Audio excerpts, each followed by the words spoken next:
Hello guys, we're going to go ahead and do the final video for multiplying rational expressions, and this is going to be a level 3. This is probably going to be the hardest problem you're going to see, and let's see how it's supposed to be done.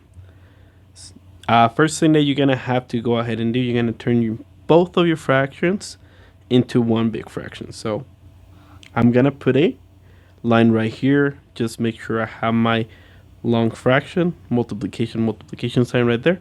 I'm going to go ahead and every binomial that I see, I'm going to go ahead and put parentheses on those. The reason why I do this, just so it makes it easier for me to see what I have. The binomials are not going to be exactly work the same way, mainly because I know this guy, it is factorable.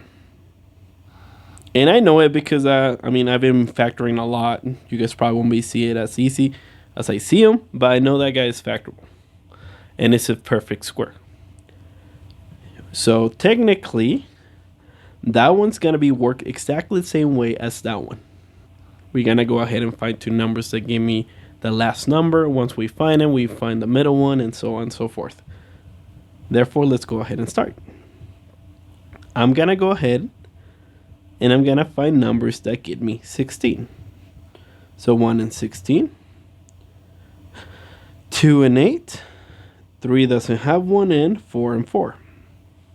Now, the special thing about this binomial, which is factorable, or I want to call it trinomial, is the fact that we don't have the middle x, obviously, as you can see. Meaning that my numbers, whenever I go ahead and add them, they have to cancel each other out. So while you're looking at your factors, the only ones that can actually cancel out each other are the ones that have the same number. But one has to be positive and the other one negative. That's how we're going to get that 0. Let's go ahead and write our two factors. So it's going to be x plus 4 and x minus 4. It is time we look at the second section. So we're going to be looking at this guy now. And we're going to go ahead and we're going to see what we can do with it. Now, this one's not like the other one because I can only go ahead and factor out x. So it's really just need to find the greatest common factor for this one, which is x in this case. I'm going to go ahead and take out the x. And I'm going to go ahead and simplify it. So x, and you take one x, it's just going to be x. Now, negative 4x is going to turn into just negative 4.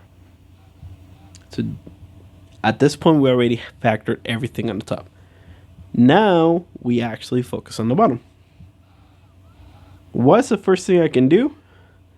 Well, x squared can just be changed to x and x, which is what I'm going to do. I'm just going to put x times x.